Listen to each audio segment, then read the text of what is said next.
beginning, starting in the fifth grade, playing drums, and going forward. First band I played in was with the Emeralds, about 1959. Andrew Bernard, who later on went write Judy in Disguise and play with John Fred and the Playboys. Other musicians we had George Perkins, Marcelier, Leo Polke, and Richard Sleepy Brunet. He was the first bass player I played with, and he was just learning. And went on to play with, after high school, played with several different bands around, in and around Houma. Played with Robert James McCarty Jr., who was better known as Bobby J, from Laurel, Mississippi. And we backed him up with the Emeralds at his first recordings down here years ago. And played some jobs also in Mississippi, was on TV in Laurel, where we played a few songs and what have you that Bobby J had out. Once again, just playing with different musicians, playing with one of the first integrated bands around here. And that was with Diamond Joe Maryland, who was just an icon around here. He played bass with Joe Tex many years ago. And he sang also, had a very good voice.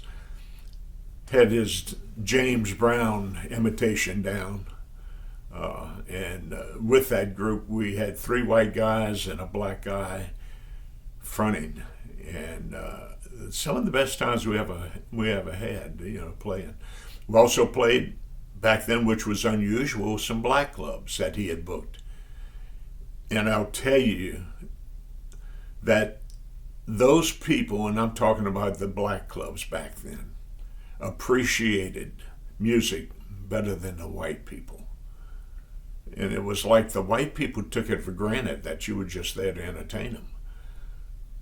But the black people were very receptive and told us, he says, you boys can come back anytime and play here. So that was just a treat, really. And Diamond called me one day. He said, got a gig, but we got to go to England. I said, I can't go to England. I'm working during the day. I was married, and I was working at the American Bank in Houma and what have you. So anyway, I stayed, and I think he stayed too. He just neglected to go. Got where I entered the service in 1966, and that ended my drumming career for a while, and went on to military Army OCS infantry training, and left there and was assigned to the Ranger Training Battalion and went to Ranger School. Finished there and became a Ranger instructor before going to Vietnam in 1968. Stayed there 1 year and came back and was assigned to Fort Gordon, Georgia, and a couple of years there, and then I got orders for flight school, which was Army Aviation Rotary Wing, which is better known as helicopters. Had just, I'm guessing a fun time is what I want to say, because I enjoyed flying helicopters. Got out of service in 1973 and came back to first off, I played for 18 months with a group called Grand Larceny in Fayetteville, North Carolina, and just stayed around that area playing with this group. We just had a phenomenal group. Ed Miller was from Minnesota, and Ed Neely was still in the Army. He was a black bass player, and we all sang, had 3-part harmony on there, and it was a good gig for about 18 months. That's when I came back home after that. Uh, Started playing or got invited to play with Rick and Diane in the Country Sunshine Band, which was Ricky Falls and Diane Collins, uh, Jimmy Just Clare, and myself. And we just had fun times doing that again while I worked during the day at a job. After that, came back to the Homa area after living in Cutoff, and then just played with various groups around here and what have you. Can I break a second? Yeah. All right, good. No, that's cool. I'm That's trying awesome. to remember. No, what about in the early days, like, back in the late 50s, early Oh. 60s, the big dance halls were known around here. That was the era of the giant dance halls. So I'm sure you Yeah, guys played, and let me go back. I miss playing with the Rhythm Kings back then, and we played that's the the George College Inn is where we played. That's the George brothers, Jimmy, and was that Pardon? those guys? Jimmy George, was that those guys or? Jimmy George was with the Blue Notes. Okay. That was with Al Jacobs, Rogers George, his brother, and Sidney George, his brother. They had a very tight, good group, good musicians. And back then, I also played, and I forgot before going into the service, I played with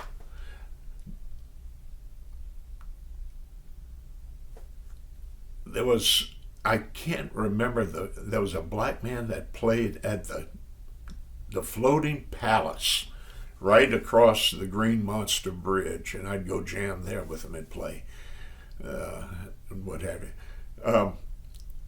Also played with Joe Barry, Joe Barry's band. We played in and around South Louisiana and played the Cow Palace, I guess I want to call it, over at McNeese. We played, one of the funniest memories I had was when we had a job at the Municipal Auditorium in Biloxi, which is not the same one, that was an older one. And we're driving up, and there are kids out there yelling and screaming. We didn't know what was going on. Well, Joe Barry had a hit record at the time. And so, but we had just a fantastic time on the road with him in and around this area. And that was also with Lee Martin, Leroy as they called him. His official name, Cliff Fonseca. Both of them are deceased now, of course, along with Joe. We had, which was an unusual situation with horns back then. Had no sax horns. We had two trumpets who were excellent players. I can't remember the blonde-headed guy we had from the West Bank, but it was a cure-all fellow that we had from Lockport who was just an extremely good trumpet player also. Back then, we had a lot of places where you played. There was no air conditioning. There was just fans going on. And at night, if you happened to be around a window, which I was always situated in the back of a band, I was being eaten up by Louisiana mosquitoes.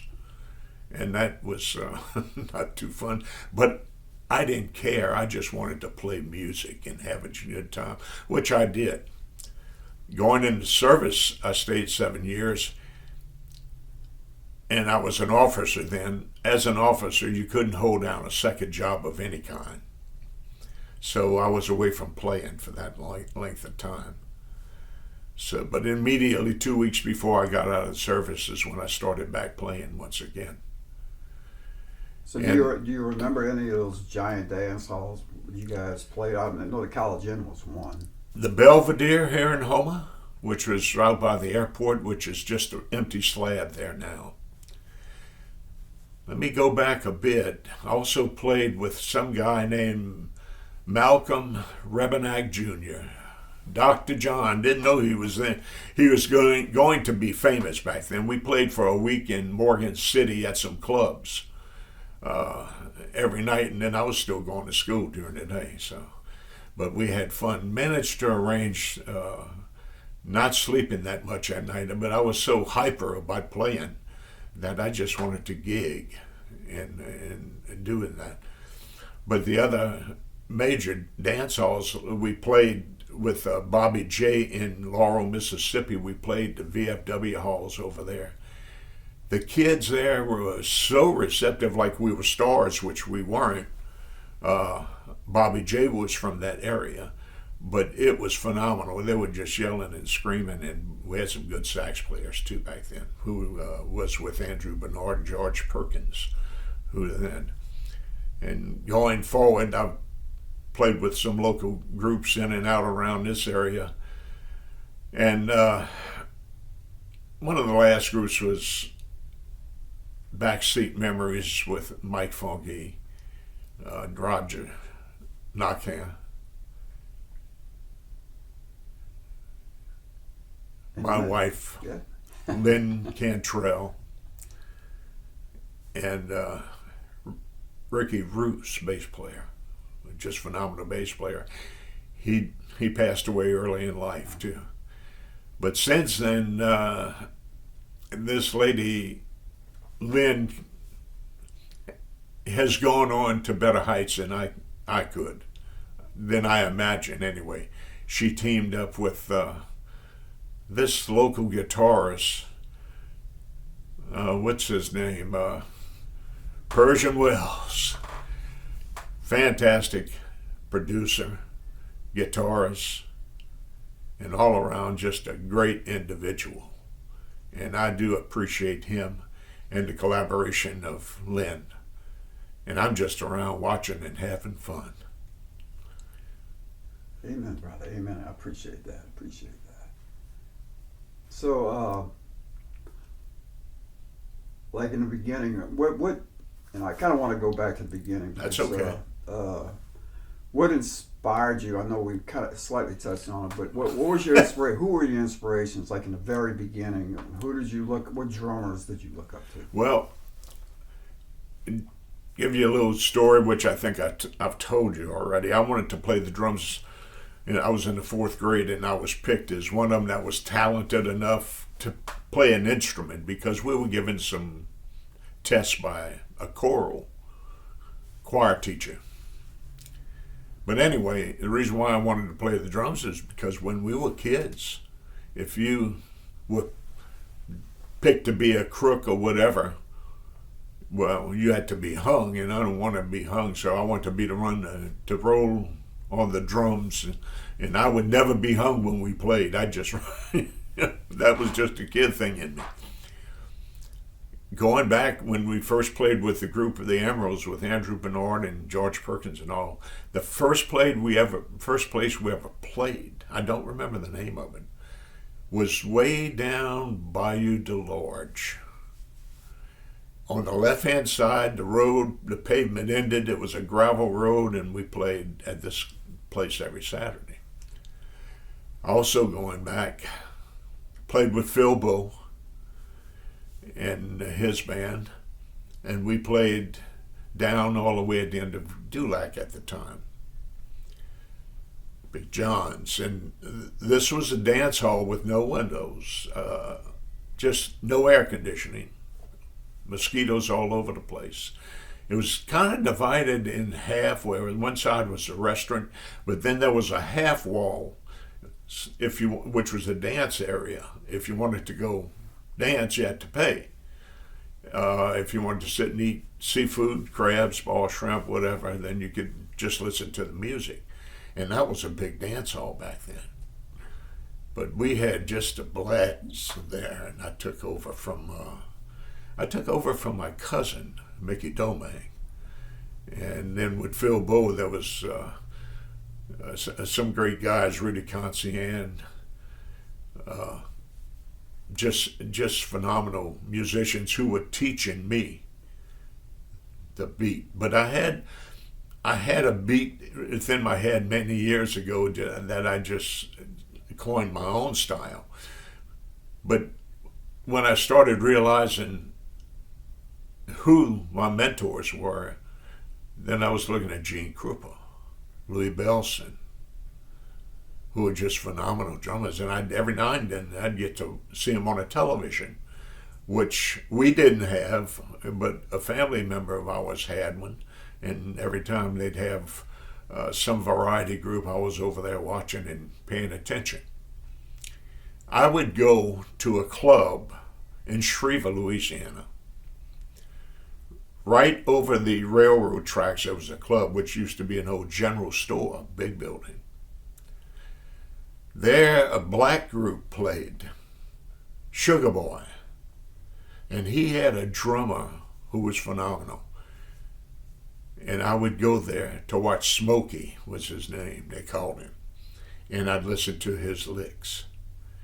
And that's where I picked up more soulful playing than anywhere else. And I was very appreciative of that. I know, brother. Yeah, amen. What was his last name, Smokey? You remember? The what? Smokey's last name, you remember? Smokey Johnson. That's all they ever called him was Smokey. Yeah. Sugar Boy was the lead singer in the band, and that was the band's name. What year was that, Bob? Do you know? I'm sorry? Remember the year, possibly? Or the year? The basic time, late 50s, early 60s. That was probably around 1960, 59, 60 era. And that's the people that just, when you go to listen, you were picking up licks that they had, bringing it back to the white culture, is what I say, because there was a division back then. You had some black groups around playing, and you would just pick up what they had and pick up what other people gave you, and it was just, I thought, an amazing education that I picked up. Yeah. Amen, brother. So so back in the day, I'm sure there were some tour acts that came through. I mean, who were you interested in back in the day? The tour acts. First time I ever saw James Brown was at Stalk Field in Thibodaux, Louisiana. Used to be a baseball field. Outside, thank goodness the weather was great, and James Brown was phenomenal. I never got to see anybody like that in my life. Had two drummers, and I just sit there and just pick up what they had. Later on, a few years, we got to see James Brown again at the old municipal auditorium in New Orleans. Had about five white guys who were playing together, but we also played with some black friends in around New Orleans. And they called us, said, James Brown's coming. We want you to be with us. Come on up here. Well, there were situations back then in our American culture that weren't too terrific, but they said, come on, you're with us and there's not going to be any problem. And there wasn't. And we went there to listen to James Brown, and it was only standing room only, period, in this place. Had a big stage James was on, and James was doing his thing, him and the Famous Flames. And the thing I really remember was when they would throw a cape on James, they'd come out, put a cape on, and he'd kind of turn like he was going to end the show, and he'd stop, throw the cape off his shoulders, and come back and sing. And he did this about 4 or 5 times. And he's going to the curtain, right, which we think is going to be the final time. And he throws off the cape one more time, and the band starts playing, and he comes out and he kicks the microphone, it twirls around. He falls on his knees with the mic in his hand, and he starts singing, Please, Please Don't Go. Brought the house down. The cops had to get on stage to pull the women that were climbing the stage to get to James. It was just unbelievable. Registered in my mind indelibly. So I hear you. So that was a terrific thing. So those guys, he had some awesome drummers. Huh? The other group that I've seen, and I'm talking about later on in years, and I'm talking about within the last 10 years, got to see him. Little Richard. There at the beginning. Had a phenomenal band. He was on piano. had a guy on Hammond B3, had 4 horns, 2 drummers, 2 bass players, all doing different licks, and just blew me away. And later on, you could see he would get up to come around and sing a little bit, and he was having knee problems. But he just put on a show too. Just great. You know, rock and roll started in the 50s. I mean, it's kind of, you know, pretty well known. The history of rock and roll started like in the early 50s. Fats Domino, those guys, you were around then. So Little Richard, as you just mentioned, some of the cats in the beginning were like, well, Dr. John was around in those days. A lot of your friends like Al and Jimmy, and you know, what did it feel like being in a band? What did it feel like being in a band back then? Not like I felt better than anybody else. It gave me an elated feeling. Just music was my life, pretty much, so to say. So what were y'all doing? Were y'all playing rock and roll? You know, what was called rock and roll? We were playing rock and roll, which now they call swamp pop. Playing some Fats Domino here and there, what have you. We've got to see Fats Domino a couple of times, but here in Houma he was. At the time I was playing with Wade Bernard, group where Sleepy and I and Nelton Rodrigue and Terry Toops and Wade Bernard were playing. But Fats Domino came to a club here in Houma, which was the High Chaparral back then, on or South Van or Howard, where they meet. We furnished the sound system for him, because wherever he played, you had to furnish that sound system. Had to furnish a baby grand for him, which they did. But we were able to do the sound for him. We were sitting right at the foot of the stage right there, doing all the sound work for him, and got to meet him and his guys. They were just phenomenal. Yeah, right. Just down to earth. Fats Domino, just down to, I mean, local man from New Orleans, who brought New Orleans really into fame. Him and Louis Armstrong too. Other people, other great people we were able to watch. Playing with Nelton Rodrigue was, back then Nelton was a young, very talented sax player. And of course he did some sax work on the stuff that Lynn's had been recording with you, along with Jason, another terrific sax player, Jason Parfait. I never got to play a job, except one time, several years ago, I was inducted into the West Bank Musicians Hall of Fame, right around New Orleans. And Jason was up there, and I got to go sit in and play a few songs with an assorted group of musicians. And that was just a tremendous feeling. I was honored to play with these guys. I was so honored. I felt like coming along in life, well, I don't know how I was picked to do it, but I was blessed to have done what I have done in my life. I'm not by any means, like I said, a star, but I'm just honored to play with these peers of mine throughout my lifetime. Awesome, brother. So back, you know, when you started, who were the just, if you could, you named some already, like the Blue Notes, but who were the guys, your peers, back in the beginning? You know, I say the late 50s, early 60s, the guys you enjoyed hanging with. And what musicians around here? Well, mostly when you're saying hanging with, it's the musicians.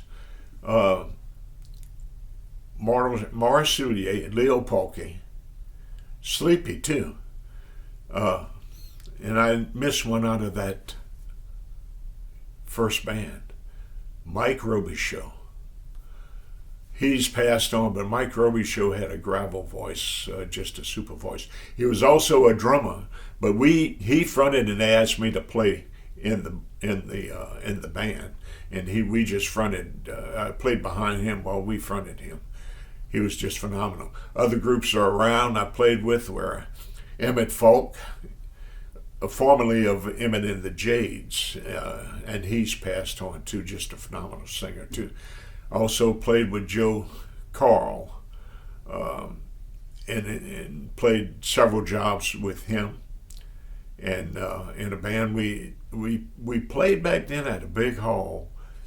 It was a benefit, and I played with Joe Carl, and also they had a band. The other band was Joe Barry that they put together, and so we had a big concert between the two bands for about 10 hours, and that was at a VFW hall down in Galliano Golden Meadow area, and it was like I said, a benefit. We played for someone who was disabled, and we did a lot of gigs back then. So Joe Barry was from Cutoff, and I think it was 1961 he had his hit, I'm a Fool to Care.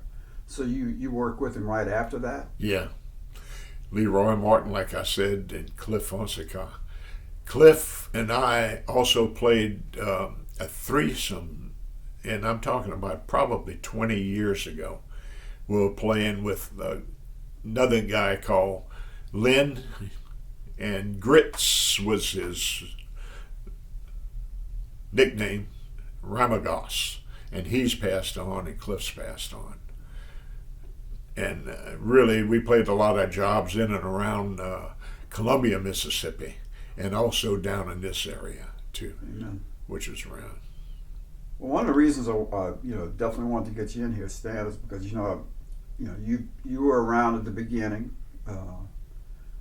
I'm not old enough to really, to remember those days in the 50s. I was a little kid back then, but you started playing, but I think it's vital, man, that, historically, guys like you, who were there at the literal beginning of rock and roll history, that, folks down the road can hear your story, man.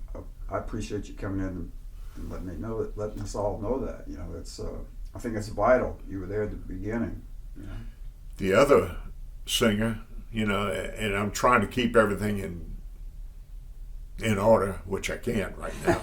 But I played with Jerry Raines also, Ruben Bacheron, who was around here. We played a lot of places from Pierreport, Morgan City, and the Houma area when Jerry first started. Another one-hit wonder like Joe. God bless those guys, man.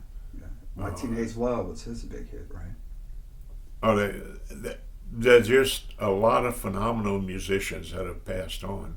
Another sax player from around here who doesn't play anymore and is not capable anymore, and that's Lloyd Toops out of Cutoff area. Another bass player when I played with the Rhythm Kings, and we also played with the Capris back in Emmett Falk, was Dickie, or Richard Dickey St. Romain, who was a bass player. And just once again, I can't be thankful enough for playing with all these guys. They molded, we kind of molded each other. Not that they molded me personally. And of course, what I really enjoyed playing is when you had a bass player who had a good lick, that when the drummer and the bass player clicked, that like was Sleepy? It was like a shot in the arm. Amen, Yeah, let's go. Jimmy Gisclarty was a tight bass player. He still is. And like I said, years ago when we first started, Sleepy Brunet, when he first started with us in that first band, Sleepy was maybe, at the time, 15 years old. He didn't know how to play bass. They bought a bass player and said, "You're gonna play." He was playing a little box guitar, and he learned from there. And Sleepy became just one of the phenomenal bass players around here. Had a good sense of rhythm. Yeah, I got to work with Sleepy quite a bit actually over the years. Yeah, I agree, man. That's one of the funkiest white bass players ever around here. Yeah, absolutely. Yeah, and and playing the second last time with him and Nelton, with Wade Bernard, it was just a phenomenal group that we had. Then Wade got an idea. He says, "Look, let's go to Nashville." Can't go to Nashville, man. I'm married. I got a family. I'm working, and he at the time he was the only one that left to go to Nashville, and he did well for himself. He hooked up playing with Ronnie McDowell for a lot of years. Wade had written hundreds of songs in his life. And we used to do a lot of them on the gig when he was here. But when he was playing with Ronnie McDowell, he played bass and did backup singing, and had a fantastic group. We got to see them in concert several times. So I did a lot of sessions at Pot Falsa's studio back in different groups. Did an album on that session. We backed up Warren Storm on his album. Played on the False Family album. I did the drum work. Steve, the son, was a drummer, but he was in the console room doing all the pushing knobs and taping everything. So I did the drum work on their Family album also. That was just great. What about early stuff? Do you recall any early recordings before that? Or? With Bobby J, we recorded at in Opelousas. There was a studio, and we did several songs there. After the recording, he did an old tune, "Because of You," which was selling very good locally around here, and we took it to his hometown in Mississippi and played several gigs around there. But Bobby J was just a phenomenal singer. Had a soulful voice. Is what he had. And he's got a son now, Jeff McCarty. I'm trying to think any other. I've been on some other recordings, other stuff that we did at the Powell Falls Studios. Didn't particularly know who was coming in to do it, but we did lay down all the work for him before he or she came in, and awesome. That's about it, I believe. So, if you had to give any advice to an up and coming drummer today, what would that be? Learn your rudiments. Practice, practice, practice. Be forgiving.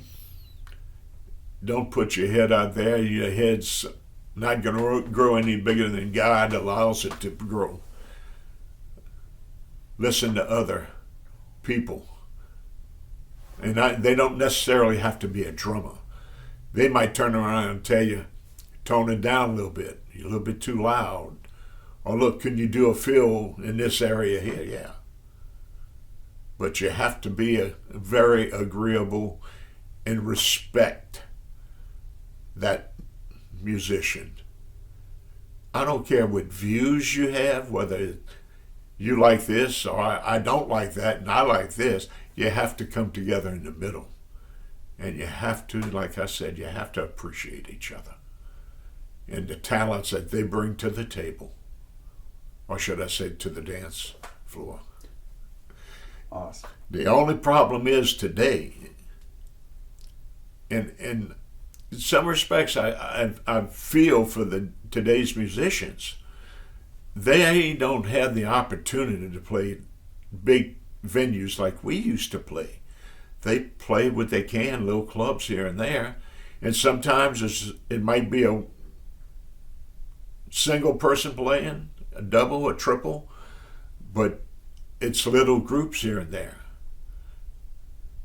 Yeah, it's not like back in the day. You're right about that. No, and look, we used to go, and I say we, maybe myself and another person, we'd get through playing a gig, and we'd go listen to another gig, or where somebody else is playing, another club, should I say, and listen to them. And once a week locally, and I forget that there was this restaurant right out of Houma on Highway 90, had a club next to it where we would jam. All the musicians, once they got through playing their individual gigs, they would come there and we'd all swap out, playing different things, playing different songs, but with different people.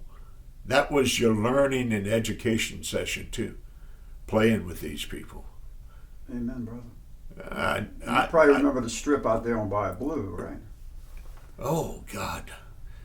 The clubs were open all night at one point, like the Hollywood Inn. There was the Hollywood Inn was open. That was going out on Highway 90. Then there was a club out on where we played. They had three pieces that they would play. Had a band every night, but the owner was a piano player. He was a musician, but just fantastic, you know. And I don't care where you were. I'd carry my drums back then. I didn't have a SUV. I didn't have a trailer or anything. Nobody did. Carry all your drums in the car. Get to some place. If somebody was playing, hey, can I sit in? Go get your drums. Come on in. Be a piano player session. Drums and piano. That's it. But having fun. Once again, play till 5 o'clock in the morning. And sometimes we'd take off and go to New Orleans after the gig and go jam with musicians that we knew in the quarter. And get home at 5, 6 o'clock in the morning. And Mama saying, where have you been? Back then, just learning too brings to mind. Being from Houma, and then Raceland was 12 miles away. That was a very, very long distance. Thibodeau was 16. And we would take off and sneak off to go listen to some bands at T. Lee's in Raceland. Country band, it didn't matter, whatever they had playing. And the next morning, after I got home, I went into the kitchen where my mom was. She said, what were you doing in Raceland, boy? And looked at me, and I was caught, because that was a no-no. And told her, and point being, she was from Raceland. People knew who I was, because they would say, that's Effie's boy. And they called her. I didn't know them, but they knew me.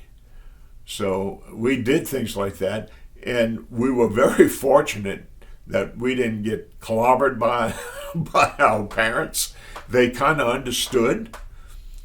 My mom and dad had some compassion for me. I was the last out of 5, the only musician. And I went to Werlines and bought a set of drums, and they bought a set of drums where I paid it on time, playing gigs here and there. And that afforded me the opportunity in high school to play some gigs, making maybe $10 to $30 a weekend, playing 2 and 3 nights a week. And then my dad passed away, and it was just myself and my mom, and I continued playing. And when I came in that night, I'd put the money on the dresser. Here you go, Mom, because we had nothing. We were not a rich family by any means, which a lot of musicians around here were not. They grew up playing music and making whatever they could, sometimes to help out the family, which I did with my mom before I got married and went to work. So. Well, awesome, brother. Well, I appreciate it, Stan. Thanks, man. Appreciate you taking time to come in and do this. Like I said, man, your story is vital. You know, I know it doesn't seem like it's that important at this moment, but, you know, I think down the road, man, people are going to want to hear these things because guys like you, man, were there from the very beginning of it. And, you know, none of us live forever, of course, you know, but, you know, again, man, 30, 40, 50 years from now, people are going to want to be vitally interested in these stories, you know, hear names that, you know, people that, you know, who were there from the top. You know. Like I said, Pershing, we've been blessed. Amen. we've been blessed to live down here for one reason, because I think the culture of the music that we have here is just, it's been tremendous, not only down here, but it's projected throughout the world in some areas. And I'm not saying necessarily us, but I'm talking about the music. And it's been great. I do appreciate you having my meager, or not meager, should I say, my meager input to this, and Well, want to tell you, I love meager in you. my I love you book, like a brother. brother, and I appreciate you as a musician. Same here, Stan. All right, thank you.